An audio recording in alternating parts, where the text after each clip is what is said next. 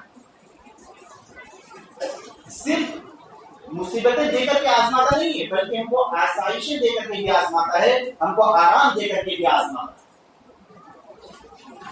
ہم چل رہے ہیں، ہماری آزمائش، ہم لوگوں کے درمیان بیٹھے ہوئے ہیں، یہ ہماری آزمائش ہے۔ ہمارا کردار کیسا ہے، ہمارا اخلاق کیسا ہے، ہم لوگوں کے معاملات کرتے ہیں، اس میں آزمائش ہم لوگوں کے ساتھ کیسا سلوک کرتے ہیں۔ اس لیے تو اللہ کے رسول صلی اللہ علیہ وسلم کی ایک حدیث ہے کہ وہ شخص جو آئسولیٹڈ ہے نا، جو لوگوں سے الگ ہے، کسی سے بھی ملتا جلتا نہیں، اور ایک شخص ہے جو لوگوں سے ملتا جلتا ہے، لوگوں کے پاس جاتا ہے اور اس حال میں اس کو تکلیفیں برداشت کرتا ہے، یہ شخص اس شخص سے بہتر ہے جو بالکل الگ تھلگ رہتا ہے۔ اس کے بہت سوال۔ انفرادی آزمائش یہ ہے کہ آپ کوئی بیماری میں مبتلا ہو، آپ نے بہت زیادہ پیسہ کمایا، آپ نے پیسہ اللہ تعالیٰ نے کسی بیماری میں مبتلا کیا، یہ بھی اللہ کی طرف سے ایک آزمائش ہے، اور مومن کے لیے تو اس میں خوشخبری ہے، ہمارے اندر اپنے اندر ایمان پیدا کرنا۔ اللہ کے رسول صلی اللہ علیہ وسلم ما یصیب من نصب، کہ کوئی بھی مسلم شخص جس کو ایک تھکاوٹ نہیں پہنچتی، ایک مومن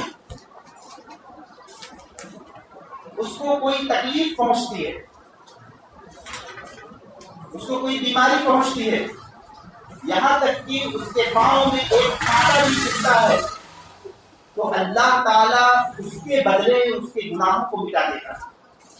کتنی بڑی خوشخبری دی اللہ تعالیٰ۔ یہ ایک آزمائش ہے۔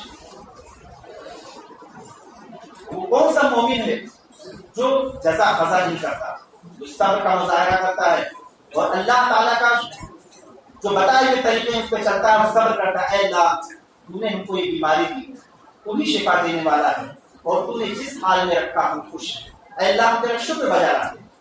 لیکن ایک شخص جو جزا فضا کرتا ہے، جو شکایتیں کرتا ہے، وہ اس آزمائش میں ناکام ہو جاتا ہے۔ ایک شخص ہے، کبھی اللہ تعالیٰ آزماتا ہے آپ کو، آپ کے اندر کمی ڈال کر۔ قرآن مجید میں کہا گیا وَلَنَبْلُوَنَّكُمْ بِشَيْءٍ مِّنَ الْخَوْفِ وَالْجُوعِ وَنَقْصٍ مِّنَ الْأَنفُسِ وَالثَّمَرَاتِ، ہم تم کو آزمائیں گے تمہارے اوپر خوف ڈال کر کے، کبھی تم خوف میں مبتلا ہو جائے، والجوع، کبھی تم بھوکے رہو گے، تمہارے پاس پیسہ نہیں ہے کھانے کے لیے، ونقص من الاموال، تمہارے مال میں کمی ہو جائے گی، کل آپ بہت زیادہ کماتے تھے، آج مال میں کمی واقع ہوگی، والانفس، کبھی کوئی ہلاک ہو گیا، کبھی کوئی مر گیا، آپ کا کچھ تباہ ہو گیا، ان تمام چیزوں سے ہم تم کو آزمائیں گے۔ وبشر الصابرین الذین اذا اصابتهم مصیبہ قالوا انا للہ وانا الیہ راجعون، اور ان لوگوں کو خوشخبری دے دیجیے کہ جب ان کے پاس مصیبت آتی ہے تو وہ صبر کرتے ہیں، اور وہ کہتے ہیں کہ اے اللہ، یہ چیزیں تیری امانت تھی، یہ مال تیری امانت تھی، یہ اولاد تیری امانت تھی، یہ ہمارے رشتے دار تیری امانت تھی، اگر تو نے اس میں کمی واقع کر دی، اگر تو نے لے لیا تو ہم سب تیرے لیے ہیں، انا للہ، اے اللہ ہم سب تیرے لیے ہیں اور تیرے ہی طرف لوٹ کے جانا ہے۔ ان صلاتی و نسکی و محیایا و مماتی للہ رب العالمین، اے اللہ میری نماز، میری قربانی، میرا جینا اور میرا مرنا سب تیرے لیے، تیرا ہی سب کچھ ہے، ہمارا کچھ نہیں ہے۔ اس آزمائش میں کامیاب ہو۔ ہم دنیا میں رہتے ہیں، مختلف قسم کے مسائل آتے ہیں، مختلف قسم کی پریشانیاں آتی ہیں،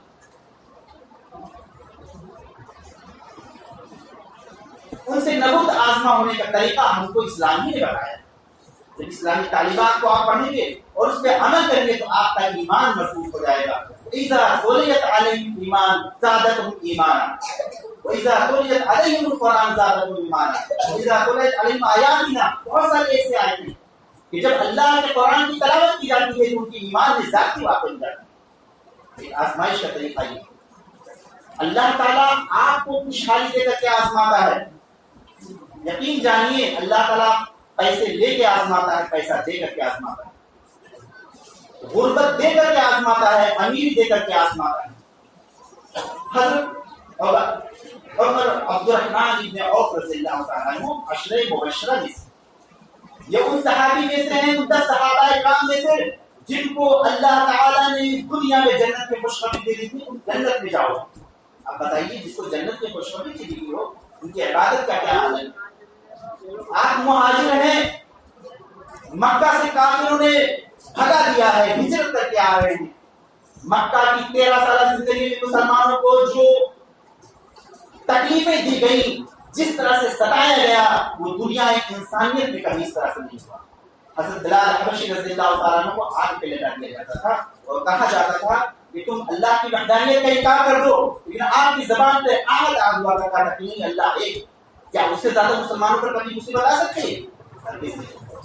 اللہ تعالیٰ چاہتا تو ان کے لیے گنہ گزار بنا دیتا، لیکن یہ آزمائش میں ڈال کر کہ آئندہ بھی مسلمانوں کو پیغام دیا گیا ہے کہ اے مسلمانوں تم یاد رکھو تمہارے اوپر کیسے بھی مصیبتیں آ جائیں لیکن اس قدر مصیبتیں کبھی نہیں آئیں گی جو ہمارے نبی نے برداشت کیا اور جو ان کے صحابہ کرام نے برداشت کیا۔ حضرت عبد الرحمن ابن عوف رضی اللہ تعالیٰ عنہ ہجرت کر کے آئے۔ اللہ کے رسول صلی اللہ علیہ وسلم نے مدینہ میں جو مہاجرین تھے وہاں پہ انصار نے ان کو مواخات کی، بھائی بھائی بنا دیا کہ بھائی ایک انصار ایک مہاجر کو دے۔ ایک انصار دنیا میں یہ بھی دیکھا، کوئی مثال پیش کرنے سے قاصر ہے کہ ایسی مواخات، ایسا بھائی چارہ کبھی تک زندگی میں نہیں واقع ہوا جو مواخات اور بھائی چارہ اللہ کے رسول صلی اللہ علیہ وسلم نے انصار اور مہاجرین کے درمیان قائم کیا۔ حضرت عبد الرحمن بن عوف رضی اللہ تعالیٰ عنہ کی صحابی کے حصے ایک انصار صحابی وہ کہتے ہیں عبد الرحمن بن عوف رضی اللہ تعالیٰ عنہ یہ گھر آپ کا گھر، آدھا گھر آپ کا گھر، یہ میرا مال ہے، اس میں سے آدھا مال آپ کا ہے، میری 2 بیویاں ہیں، آپ ان 2 بیوی میں سے جس کو پسند کرو میں ایک طلاق دے دیتا ہوں، اس سے شادی کرو۔ یہ پیشکش کیا گیا، کیا اس کی مثال کوئی پیش کر سکتا ہے؟ لیکن قربان جائیے ان مہاجرین صحابہ پر، ان کی عزت نفس پر، ان کی خودداری پر یہ پیشکش ہو رہی ہے کہ یہ مال لے لیجئے، یہ ہمارا مال ہے، ہمارے کھجور کے باغات۔ حضرت عثمان بن عوف رضی اللہ تعالیٰ عنہ کہتے ہیں اے میرے انصار دوست، میرے انصاری بھائی، تم کو اللہ تعالیٰ تمہاری مال میں برکت دے، تمہاری بیوی میں برکت دے، مجھ کو بازار کا راستہ بتا، مجھ کو بازار کا راستہ بتا دو، میں وہاں جاتا ہوں، میں کچھ پنیر اور کھجور لے کر کے جاتا ہوں۔ یہ ان لوگوں کے لیے سبق ہے جو کچھ کرنا نہیں چاہتے، جو صرف بیٹھے بیٹھے جو ہے لوگوں سے تعاون حاصل کرتے۔ انہوں نے کہا پیشکش ہو رہی ہے، وہ کہتے ہیں مجھ کو پنیر اور کھجور دے، میں بازار کا راستہ بتا، پنیر اور کھجور لے کر کے بازار کی طرف نکل جاتا۔ اللہ تعالیٰ نے اتنی برکت دی، اتنی برکت دی، کچھ دنوں کے بعد اللہ کے رسول صلی اللہ علیہ وسلم ان کے کپڑے پر زردی دیکھتے ہیں، کہتے ہیں عبد الرحمن جاؤ تمہارے کپڑے پر میں زردی کی نشان دیکھ رہا ہوں۔ کہتے ہیں اللہ کے رسول میں نے شادی کر لی، یہ اللہ نے برکت دی۔ اب سوچئے صحابی نے شادی کر لی، اللہ کے رسول صلی اللہ علیہ وسلم کو پتہ نہیں ہے، اللہ کے رسول نے کہا عبد الرحمن ولو بشاۃ، جاؤ ولیمہ کرو ایک بکری سے۔ آج ہمارے مکھیا کو اگر بلایا نہ جائے شادی میں تو ناراض ہو جاتے، کوئی ضرور نہیں ہے کہ سب کو بلایا جائے شادی میں۔ اس میں ایک سبق یہ بھی ملتا ہے، شادی ایک پرسنل پرائیویٹ مسئلہ ہے۔ حضرت عمر رضی اللہ تعالیٰ عنہ کو کہا اللہ کی شادی کر۔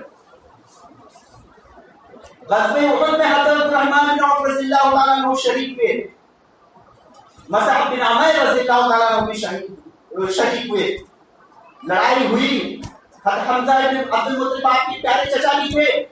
حضرت حمزہ رضی اللہ تعالیٰ عنہ شہید ہو گئے، آپ سب لوگ جانتے ہیں.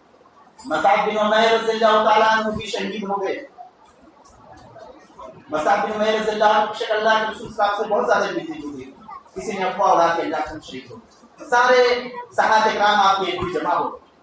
جب آپ کو دفن کیا جا رہا تھا مصعب بن عمیر رضی اللہ تعالیٰ عنہ کو، تو کپڑا تنگ پڑ رہا تھا. جب سر ڈھاکا جاتا تھا تو پیر کھل جاتا تھا، اور جب پیر ڈھکا جا رہا تھا تو سر کھل جاتا تھا. یہاں تک کہ آپ نے سر ڈھک دیا اور پیر بھی اس پر خاص رکھ دیا. حضرت عبد الرحمن بن عوف رضی اللہ تعالیٰ عنہ یاد کرتے ہیں اس واقعے کو، ان کے لڑکے روایت کرتے ہیں. اللہ تعالیٰ نے کو بے انتہا مال دیا.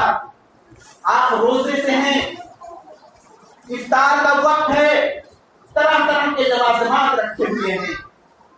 حضرت عبد الرحمن بن عوف رضی اللہ تعالیٰ عنہ اس نعمت کو دیکھ کر کے رونے لگے. ان کے لڑکے کہتے ہیں میں نے کہا ابا کیوں رو رہے؟ حضرت عبد الرحمن بن عوف رضی اللہ تعالیٰ عنہ کہتے ہیں کہ مصعب بن عمیر مجھ سے بہت بہتر ہے. وہ شہید ہو گئے، اللہ کو پیارے ہو گئے، وہ اللہ کے پاس پہنچے. حمزہ بہت اچھے تھے، وہ شہید ہو گئے، اللہ کے پاس پہنچ گئے. میں بچ گیا. اللہ تعالیٰ نے پھر میں نے کام کیا، اللہ تعالیٰ نے جو دیا مجھ کو دیا، اتنی نعمتیں دی. میں ان نعمتوں کو دیکھتا ہوں تو مجھے روائی آ جاتی ہے، کہیں اللہ تعالیٰ میری نیکیوں کے بدلے کہیں اس دنیا میں تو نہیں دے دیا، میں تو آخرت میں بدلہ چاہتا ہوں. یہ صحابہ کرام رضی اللہ عنہم اجمعین کا یہ زہد کا، یہ تقویٰ کا، یہ ورع تھا کہ ان کو نعمتیں ملی، اس میں بھی وہ روتے تھے کہ اے اللہ تعالیٰ تو نے جو نعمتیں دی ہیں اس میں آزمائش ہے، مجھ کو آخرت کی نعمتوں سے محروم مت رکھنا. آج ہم لوگ دولت کے پیچھے بھاگتے ہیں کہ دنیا میں کسی بھی طریقے سے دولت کمائیں، نہ حرام دیکھتے ہیں نہ حلال دیکھتے ہیں. یہ کتنی بڑی آزمائش ہے، یہ انفرادی آزمائش ہے.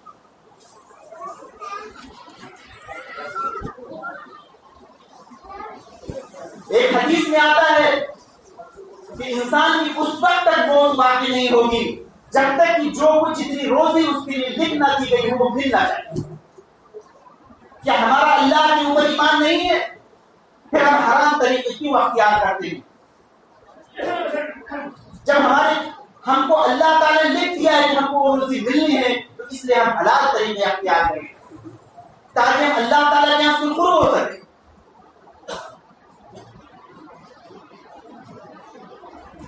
بیماریوں سے اللہ تعالیٰ ہماری آزمائش کرتا ہے، مال دے کر کے آزمائش کرتا ہے، مال لے کر کے آزمائش کرتا ہے. اس کے بعد قرآن مجید میں یہ بھی کہا گیا ہے کہ انما اموالکم واولادکم فتنہ، مال کے ساتھ ساتھ اولاد بھی فتنہ. مال بھی تمہارے لیے آزمائش ہے اور تمہارے لڑکے آل اولاد بھی آزمائش ہے. آپ دیکھیے دنیا میں لوگ کس کے لیے پریشان ہیں؟ مال زیادہ سے زیادہ حاصل ہو جائے، اولاد کے لیے پریشان ہے. اس کے اولاد نہیں ان سے پوچھیے. اولاد اللہ کی نعمت ہے، مال بھی اللہ کی نعمت ہے، لیکن اللہ نے اس کو کہا آزمائش بھی کہا. ایک اور آیت میں کہا گیا انما اموالکم واولادکم عدو لکم، کہ تمہارے مال اور تمہارے اولاد تمہارے دشمن ہیں. کیوں کہا گیا؟ اس لیے کہ اگر ہم نے اولاد اللہ تعالیٰ نے دیا ہے، یہ اولاد امانت ہے. آپ سمجھیے اولاد امانت ہے، مال بھی امانت ہے. قرآن مجید میں کہا گیا یا ایھا الذین آمنوا لا تلهکم اموالکم ولا اولادکم عن ذکر اللہ، اے مومنو جو لوگ ایمان لائے، یہ تمہارے مال تمہارے اولاد تم کو اللہ کے ذکر سے غافل نہ کرے. ومن یفعل ذلک فاولئک هم الخاسرون، اور جس شخص نے ایسا کیا یقین جان لے تو بہت بڑے گھاٹے میں. وانفقوا مما رزقناکم من قبل ان یأتی احدکم الموت، اور تم خرچ کرو اس میں سے، مال میں سے جو ہم نے تم کو دیا. اللہ تعالیٰ کیا کہہ رہا ہے؟ مما رزقناکم، اے بندو، اے مسلمانوں، اے انسانوں، جو ہم نے تم کو دیا. اللہ نے کہا کہ جو تم نے کمایا. اللہ تعالیٰ رزق دیتا ہے، اللہ تعالیٰ روزی دیتا ہے، اللہ تعالیٰ مال دیتا ہے. تو یہ چیزیں اللہ کی امانت ہے جو مال ہمارے پاس ہے. اس لیے تو قیامت کے دن پوچھا جائے گا جن 5 چیزوں کے بارے میں، ان میں سے ایک مال بھی ہے، کہاں سے کمایا، کہاں خرچ کیا، اور بغیر اس کا جواب دیے ہوئے اپنی جگہ سے ہٹ نہیں سکتے. اولاد بھی اللہ کی امانت ہے. کیا ہم نے اپنے اولاد کی اسلام کے مطابق پرورش کی؟ کیا 60 سال سے پہلے ہم نے اس کو نماز کی تلقین کی؟ کیا ہم نے اس کو فجر میں جگایا؟ اور جب بچے باقی ہو جاتے ہیں تو ہم یہ کہتے ہیں کہ ہمارے اولاد ہمارے دشمن ہو گئے، اللہ تعالیٰ نے وہی کہا۔ آج نئی نسل کیوں خراب ہو رہی ہے؟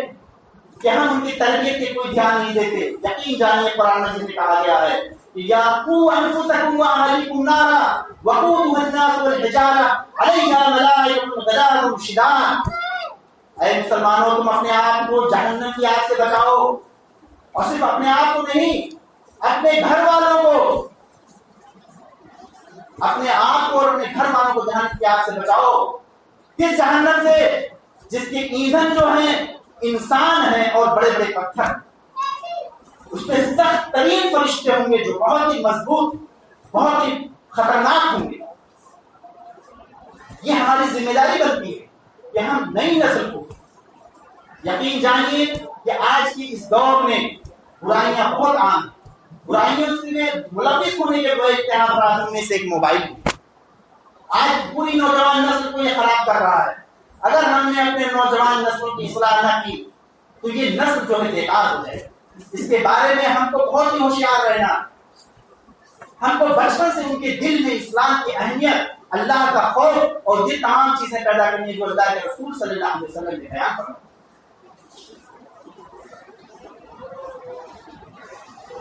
یہ تمام چیزیں اگر ہم ایسا کریں گے تو آزمائش میں کامیاب۔ کہا گیا اپنے گھر والوں کو جہنم سے بچاؤ، کیوں؟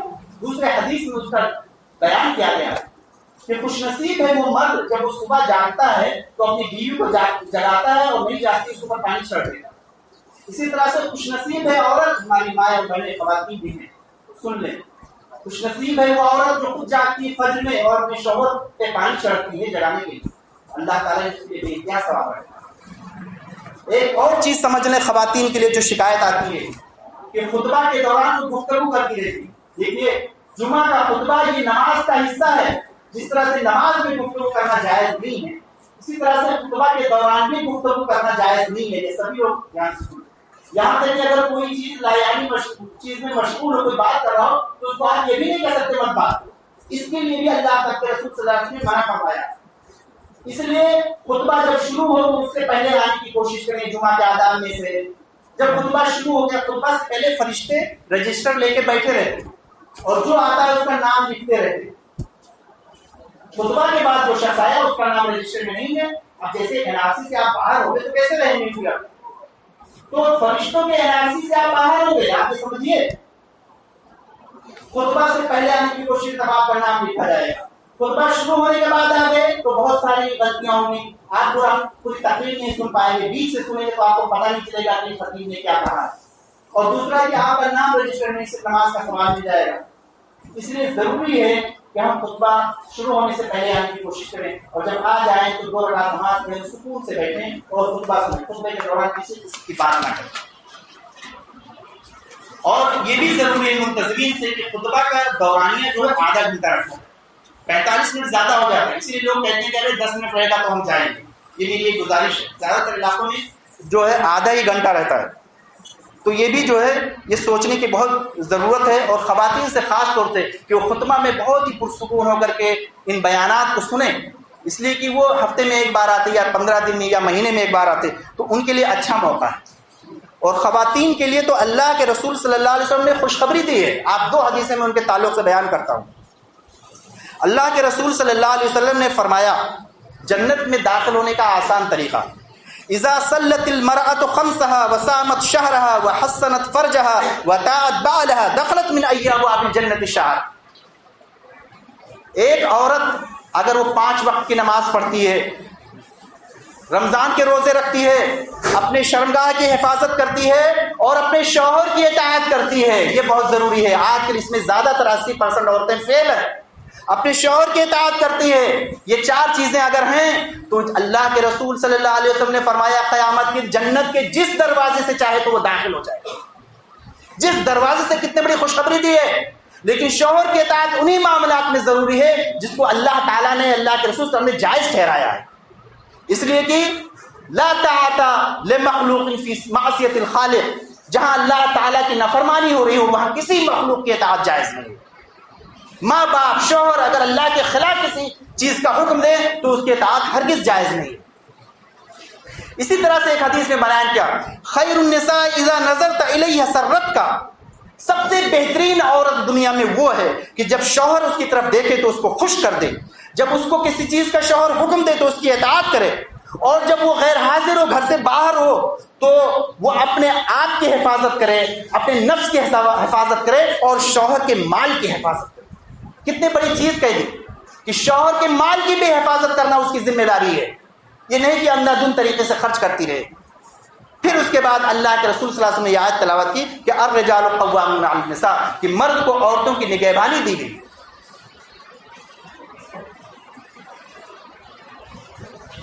تو اسلام کے جتنے بھی پیغامات ہیں وہ ہماری اس دنیا میں بھلائی کے لیے ہیں، وہ ہمارے اس دنیا میں لڑائی کو روکنے کے لیے ہیں، یہ اس دنیا میں پیس اور امن کے لیے ہیں. اس لیے کہ اسلام کے معنی ہی ہوتے ہیں کہ پیس اور امن، سلامتی.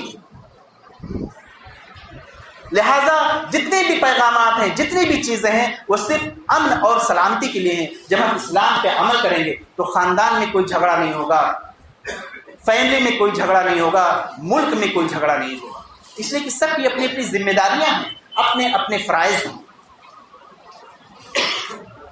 تو یہ جو میں بتا رہا ہوں یہ انڈیویجول آزمائش ہے، انفرادی طور پہ ایک فرد کے اوپر آزمائش ہے. یہ کبھی کبھی اللہ تعالیٰ اجتماعی آزمائش بھی ڈالتا ہے. اجتماعی آزمائش جب پوری قوم پہ ایک مصیبت آ جاتی ہے، جیسے کہ آج کل مصیبت آئی ہے. دیکھیے جب ہمارے گناہ زیادہ ہو جاتے ہیں، مسلمانوں کے گناہ زیادہ ہو جاتے ہیں تو اللہ تعالیٰ ان پر مصیبتیں نازل کرتا ہے. ان میں سے ایک مصیبت ہے کہ ظالم حکمراں کا مسلط کر دینا. ہمارے گناہ اتنے زیادہ ہو گئے کہ ہم پر ظالم حکمراں اللہ تعالیٰ مسلط کر دیتا ہے کہ جاؤ. اس لیے کہ اللہ تعالیٰ ذوالقوت المتین ہے، اللہ تعالیٰ ہر چیز پہ قادر ہے، بہت مضبوط ہے. اللہ تعالیٰ کے مرضی کے بغیر کوئی چیزیں نہیں ہو سکتی. تو جو بھی ہمارے حکمراں اللہ تعالیٰ مسلط کر رہا ہے یہ اللہ تعالیٰ ہماری آزمائش کرنا چاہ رہا ہے. اس سے پہلے بھی آزمائش آ چکی ہے سارے نبیوں پر. تو جو ہمارے اوپر اجتماعی مصیبت آئی ہے یہ ہمارے گناہوں کی وجہ سے ہے. یہ ہم کو یہ سمجھنا ہے، اس انداز سے سوچنا ہے.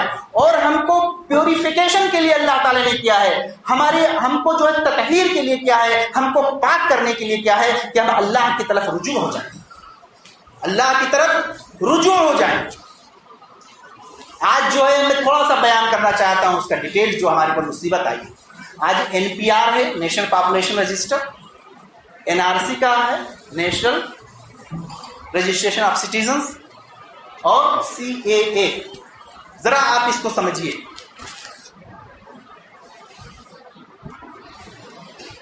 نیشنل پاپولیشن رجسٹر میں سب کا ڈیٹا لیا جائے گا.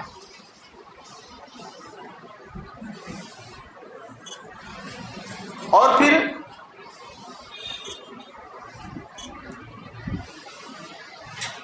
اس کے بعد جو ہے آپ کی پوری ڈیٹیلز لیے جائیں. اور یہ NRC کے لیے اسی طرح سے ضروری ہے جس طرح سے آٹے کو گوندنا روٹی پکانے کے لیے ہے نا. پہلے آٹا گوندتے ہیں پھر روٹی پکاتے ہیں. تو اسی طرح سے جو ہے یہ ضروری ہے. پھر اس کے بعد جو ہے NRC آئے گا. NRC میں کیا ہوگا کہ نیشنل رجسٹریشن آف سٹیزنز. اس میں جو ہے آپ سے ڈاکومنٹس مانگے جائیں گے کہ آپ جو ہے سن 70 سے پہلے کے کاغذات دکھائیے، اپنے باپ دادا کی یہ دکھائیے کہ وہ اس زمین میں رہتے تھے ہندوستان میں. جیسا کہ آسام میں ہوا. آسام کا تجربہ بتاتا ہے کہ ان میں سے جو ہے 20 لاکھ لوگ نہیں ثابت کر پائے، اور جن میں سے مسلموں کی تعداد 5 لاکھ اور تقریباً 15 لاکھ غیر مسلموں کی ہے. کہ پورے ہندوستان میں یہ نافذ ہوگا تو بہت سارے لوگ NRC سے باہر ہو جائیں گے. اس لیے کہ بہت سے لوگ ہیں جن کے پاس کاغذ، 80% غریب ہے عوام. کتنے لوگ ہیں جو بیچارے مزدوری کرتے ہیں، کوئی زمین وغیرہ نہیں ہے، ان کے پاس کاغذات کہاں سے آئیں گے.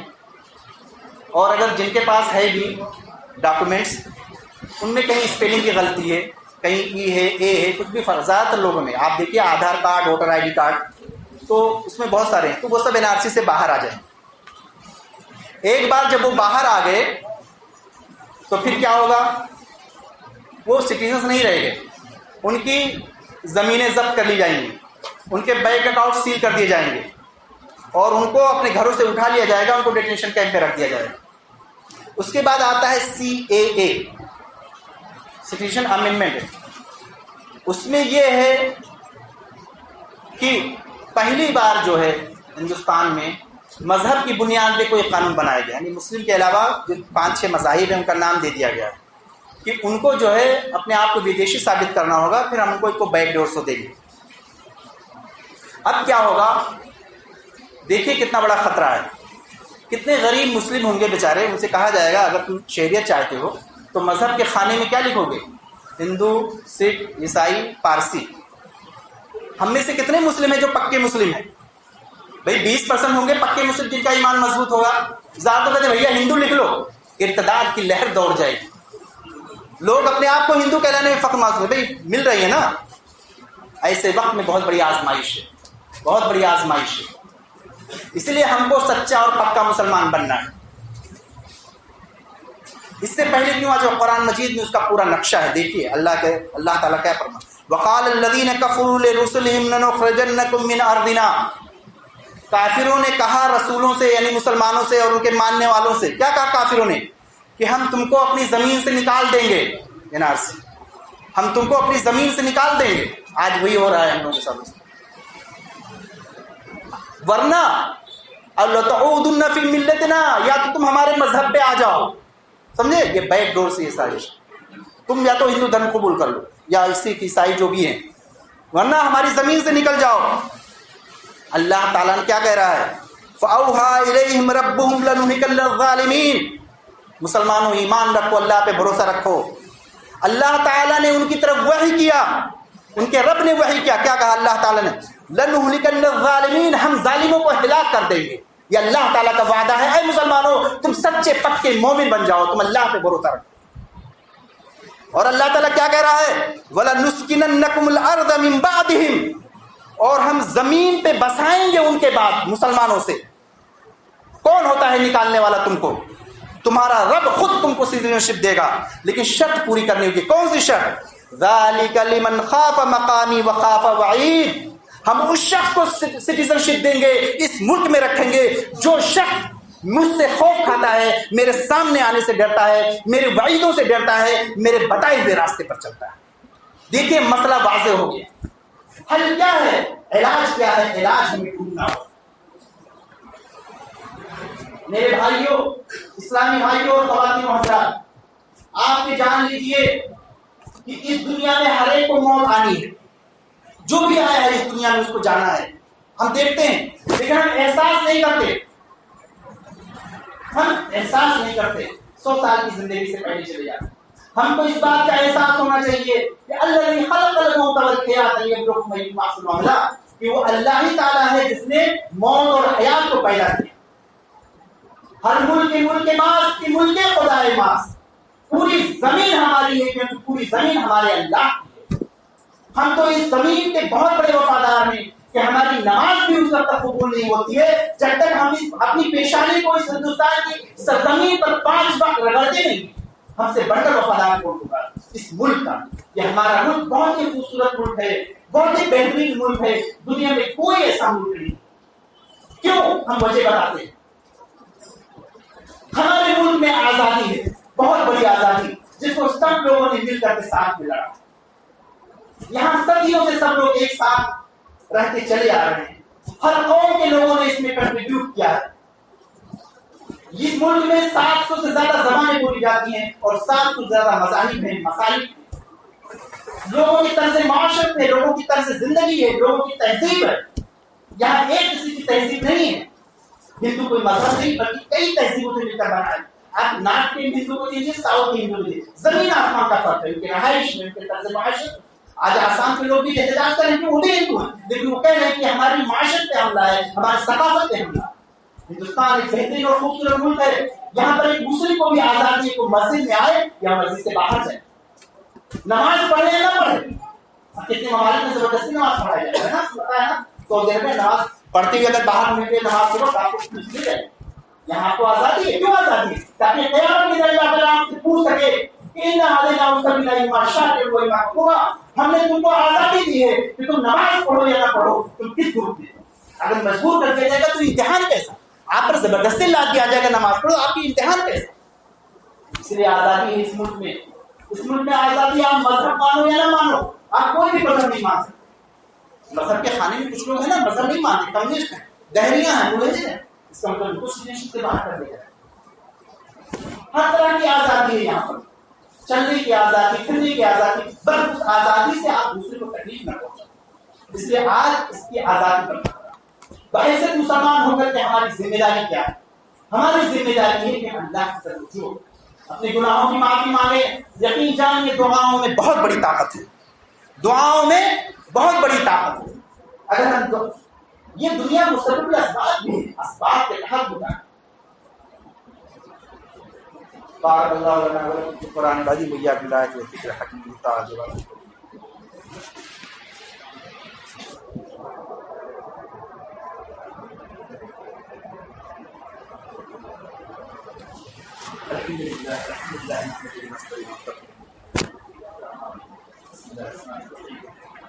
یہ خطبہ ثانیہ، دوسرے خطبے. پہلے خطبے میں نے یہ بتایا کہ بحیثیت مسلمان ہماری ذمہ داری کیا ہے. ہم کو اس چیز کو بہت غور سے سننا ہے، اس لیے کہ جو مسئلہ ہے اگر ہم اس کا علاج نہیں جانیں گے تو ہم کامیاب نہیں ہوں گے. سب سے پہلا مسئلہ یہ ہے کہ ہمارا اللہ پہ بھروسہ ہو زبردست، توکل اللہ، ایمان باللہ. اگر ایمان نہیں ہوگا تو کوئی چیز نہیں. اس لیے کہ اللہ ہی تعالیٰ کا احساس ہے، اللہ ہی تعالیٰ حالات کو چینج کرتا ہے، اللہ ہی تعالیٰ حالات کو بدلتا ہے. ابن عباس رضی اللہ تعالیٰ عنہ چھوٹے بچے تھے، پیچھے بیٹھے تھے گھوڑے پر. اللہ کے رسول صاحب نے کہا یا ابن عباس، اے عبداللہ ابن عباس، تم یاد کر لو تم چیزیں جو میں بتا رہا ہوں تم یاد کر لو. احفظ اللہ یحفظک، تم اللہ تعالیٰ کے کلمات کو یاد کرو، اللہ تعالیٰ کے قرآن کو یاد کرو، اللہ کے حدیث کو یاد کرو، اس پر عمل کرو، اللہ تعالیٰ تمہاری حفاظت کرے گا. تم اللہ کو ذکر کرو تو اللہ کو تم اپنے پاس پاؤ گے، اللہ کو اپنے محافظ پاؤ گے. اور یقین جان لو، اس کے بعد جو کہا سنو اور سے، یقین جان لو پوری دنیا اکٹھی ہو جائے تم کو نقصان پہنچانے پہ، پوری دنیا تمہارے خلاف اکٹھی ہو جائے نقصان پہنچانے پہ، مگر اتنا ہی نقصان پہنچا سکتی ہے جتنا اللہ تعالیٰ نے تمہارے لیے مقدر کر رکھا ہے. اور یقین جان لو پوری دنیا اکٹھی ہو جائے تم کو فائدہ پہنچانے کے لیے تو صرف اتنا ہی فائدہ پہنچا سکتی ہے جتنا اللہ تعالیٰ نے تمہارے لیے مقدر کر رکھا. یہ ایمان کا اعلیٰ درجہ ہے. اگر ہمارا ایمان اس پہ نہیں ہو تو ہم لوگ کامیاب نہیں ہوں گے. تو مسلمانوں یہ ضروری ہے کہ اللہ پہ بھروسہ کریں، اپنے نماز کے صفوں سے بھر دیں، اپنے ہر چیز کے اعمال نمازی بن جائیں، پرہیزگار بن جائیں، فجر میں آئیں، فجر کی نماز میں جو ہے ہم مساجد کو بھر دیں اور اللہ پہ ایمان رکھیں، اپنے شکل اور صورت کو اسلام جیسا بنائیں. دیکھیے باطن بھی بہت ضروری ہوتا ہے اور ظاہر بھی بہت ضروری ہے. جس طرح باطن میں ضروری ہے کہ ہم ایمان رہیں، وہ اللہ ہمارے درمیان کا تعلق ہے، اس لیے ہم اپنے ظاہر کو بھی اسلامی شکل و صورت بنائیں. اللہ کے رسول صلی اللہ علیہ وسلم کے بارے میں آتا ہے کہ بہت گھنی داڑھی والے تھے. 2 منٹ میں ختم کرتا ہوں. بہت گھنی داڑھی والے تھے. کہا کثیر اللہ، آپ کی داڑھی بہت گھنی تھی. اور اللہ کے رسول صلی اللہ علیہ وسلم کے بارے میں صحابی کہتے ہیں وَأَحْسَنَ مِنْكَ لَمْ تَرَ قَطُّ عَيْنِي وَأَجْمَلَ مِنْكَ لَمْ تَلِدِ النِّسَاءُ خُلِقْتَ مُبَرَّأً مِنْ كُلِّ عَيْبٍ كَأَنَّكَ خُلِقْتَ كَمَا تَشَاءُ. اللہ کے رسول صلی اللہ علیہ وسلم، میری آنکھوں نے آپ جیسا خوبصورت آدمی نہیں دیکھا. دنیا میں کسی ماں نے کوئی ایسا بچہ نہیں جانا جو آپ سے زیادہ خوبصورت ہو. آپ تمام عیوب سے مبرہ پیدا کیے گئے ہیں، گویا کہ جیسا آپ نے چاہا ویسا اللہ تعالیٰ نے آپ کو پیدا کر دیا. تو اللہ کے رسول صلی اللہ علیہ وسلم جو دنیا کے سب سے خوبصورت انسان ہیں، ان کے چہرے پہ داڑھی تھی. اس لیے گزارش ہے مسلمانوں کہ اپنے داڑھی کو بڑھا دو، چھوڑ دو. اس لیے کہ اگر آپ کی نیت صحیح رہی کہ اے اللہ میں تیرے نبی کی اتباع میں یہ چھوڑ رہا ہوں، تو آپ کو ہر وقت ثواب پہنچتا رہے گا، ہر وقت ثواب پہنچتا رہے گا. نیت پہ ثواب کا دار و مدار ہے.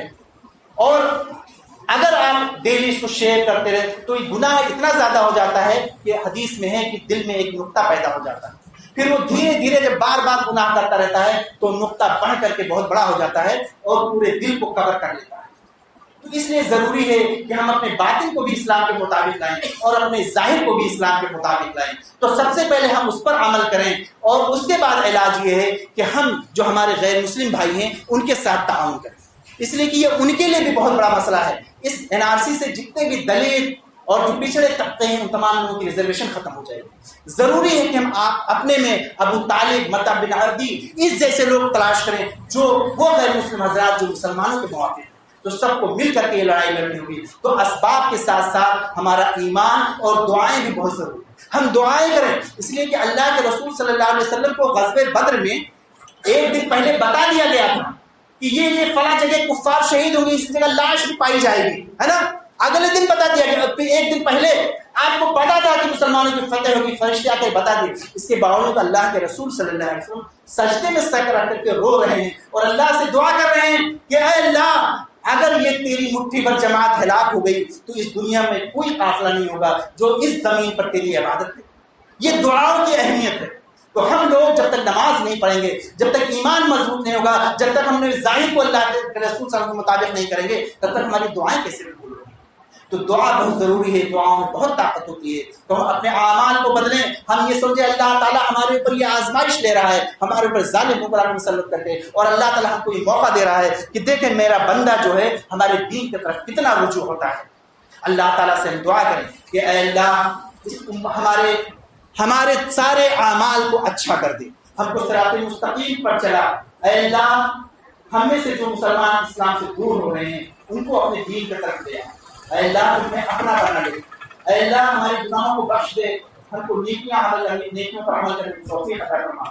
اے اللہ ہمارے جو مسلم بھائی ہیں جو پریشان ہیں ان کی پریشانی کو دور کر، ہمیں سے جو بیمار ہیں ان کو شفا دے دے۔ اے اللہ اللہم اعز الاسلام والمسلمین، اے اللہ تو اسلام کو غلبہ عطا کر، مسلمان کو غلبہ عطا کر، اذل الشرک والمشرکین۔ اللہم ارنا غلبۃ الاسلام۔ اے اللہ یہ جو غیر مسلم ہے، اے اللہ جو ہمارے غیر مسلم بھائی ہیں، اے اللہ جو ہم پر ہمارے ساتھ ان کو تقویت عطا فرما۔ غیر مسلمین میں سے اے اللہ جو ہدایت کے قابل ہیں ان کو ہدایت دے دے، جو ہدایت کے لائق ان کو ہدایت دے دے۔ اے اللہ تو ظالم ہیں ان کو پکڑ لے، اے اللہ تو اپنے مضبوط ہاتھ سے پکڑ لے۔ اے اللہ دنیا تک ان کو تازیانہ عبرت بنا دے۔ اے اللہ ہماری حفاظت فرما۔ اے اللہ اس ملک میں ہم مسلمانوں کی حفاظت فرما، ہمارے ہر چیز کی حفاظت فرما۔ اے اللہ ہم کو توفیق دے، ہم تیرے دین کی طرف رجوع کریں، ہم کو نمازی بنا، ہم کو پرہیزگار بنا۔ اے اللہ ہم کو اپنے دین سے خدمت کرنے والا بنا۔ اے اللہ ہم کو اس لائق بنا کہ ہمارے اخلاق کو سدھار دے، ہمارے کردار کو اچھا کر دے، ہم اپنے اخلاق سے غیر مسلمین کا دل جیت لیں۔ اے اللہ ہم تمام مسلمانوں کو بہترین اخلاق و کردار والا بنا، اللہ کے رسول صلی اللہ علیہ وسلم جیسا کہ دشمن بھی اسلام کی طرف قریب آتے تھے، تاکہ ہم اس ملک میں ایک نظام نافذ کر سکیں۔ اے اللہ تیرا نظام نافذ ہو، عدل و انصاف کا نظام۔ اے اللہ تو ہمارے گناہوں کو بخش دے۔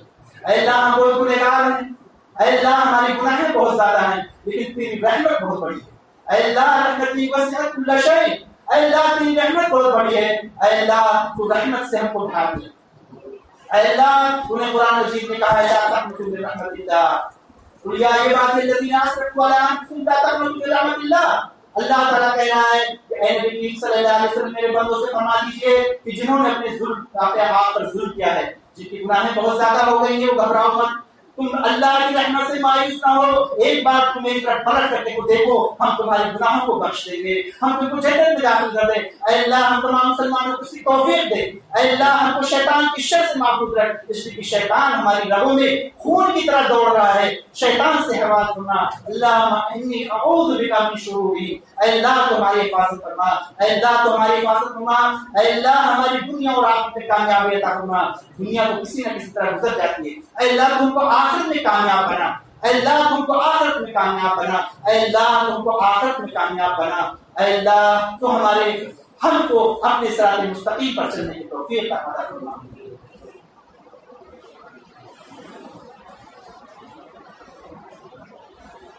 ان اللہ ملائکته یصلون علی النبی یا ایھا الذین آمنوا صلوا علیہ وسلم تسلیما۔ اللهم صل علی محمد وعلی آل محمد كما صليت على ابراہیم وعلى آل ابراہیم انک حمید مجید۔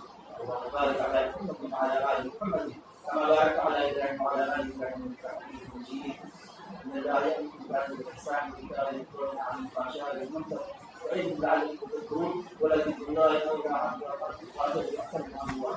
وأكبر.